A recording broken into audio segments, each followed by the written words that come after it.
And our next guest this morning is Mr. Marcin Zaborowski. He's a political scientist from GLOBSEC. Sir, a pleasure to see you. Thanks for joining us this morning. All right. Good to see you. We know at least that Prime Minister Fico's condition is stable. He is conscious.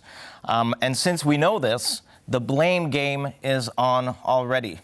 Some people already taking to social media, blaming the media for what's happened. Others blaming the politicians themselves and their extreme rhetoric.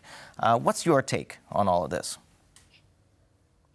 Well, the blame game was starting like immediately after this act took place, and that's unsurprising, given that the assassin himself, whilst shooting, said that he is doing it to protect media freedoms and the rule of law in the country.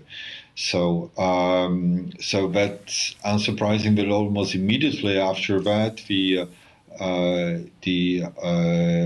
collaborators of Mr. Fico, the Deputy Prime Minister, Mr. Danko, from the Nationalist Party, and also the Speaker of the Parliament, almost immediately went on record, point fingers at the oppositions and saying, "You did it. This is your fault," which is obviously an exaggeration of the real fact and of the facts on the ground. But this is how politics works. And we cannot be surprised that that kind of reactions are taking place in Slovakia right now. And now moving away from immediate reactions, I feel like to understand the context of what we're seeing.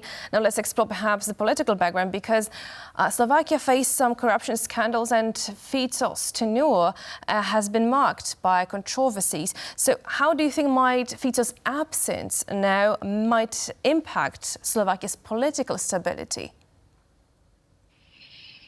Well, it's not going to help out. I mean, it's Slovak political context is extremely polarized. We tend to think that our Polish context is very, very polarized, but Slovak one is few degrees higher than the Polish one. Just to give you an example, only a few months back, the Prime Minister Robert Fico, while still being in opposition, was a great champion of conspiracy theories about COVID-19, suggesting that the virus was being spread by pharmaceutical companies in cooperation with Bill Gates.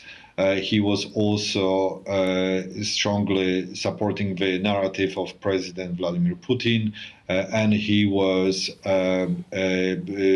great critics of migration and LGBT rights. So on all these fronts, Fico was a very, very polarizing figure. In the past, a prime minister, when he was governing as a prime minister, he was obviously still a populist, but governing from rather more moderate positions. Now, when he returned in a more vicious form, and almost immediately hitting at indeed the opposition and the freedom of speech and so on. But the Slovak context is very, very polarized, like I said.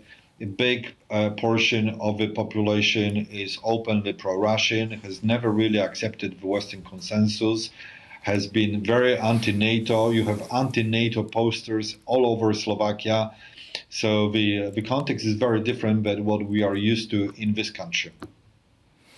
It certainly is. And I wonder, would you say that perhaps on what happened to Mr. Fico, this is sort of a canary in the coal mine for other politicians around the West who are using these sort of tactics to gain votes, making their rhetoric more and more extreme? Do you think that perhaps certain politicians around the world might take heed and act more responsibly? I would not, I think this will be the immediate reactions. People will be saying, there has been too much of a hate speech, there has been too much of polarization. We have to calm down and we have to return to some kind of a civility in in politics, but I don't think that's gonna last for too long. This is what we had in this country when the mayor of Gdańsk was assassinated, I think 2 or 3 years back. We had calls for calm, for cooperation, for elimination of hate speech, and only a few months later, we were back into the usual, meaning more of a polarization. So, I think that the logic of how politics became polarized, not least because of the things like the use of the social media, which are promoting more radical speech, is unfortunately suggesting that we will, with the time, we'll only see more polarization rather than less.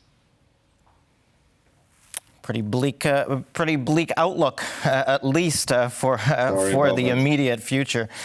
Well, sir, very enlightening speaking with you. Thanks so much for joining us this morning. That was Marcin Zaborowski, political scientist from GLOBSEC.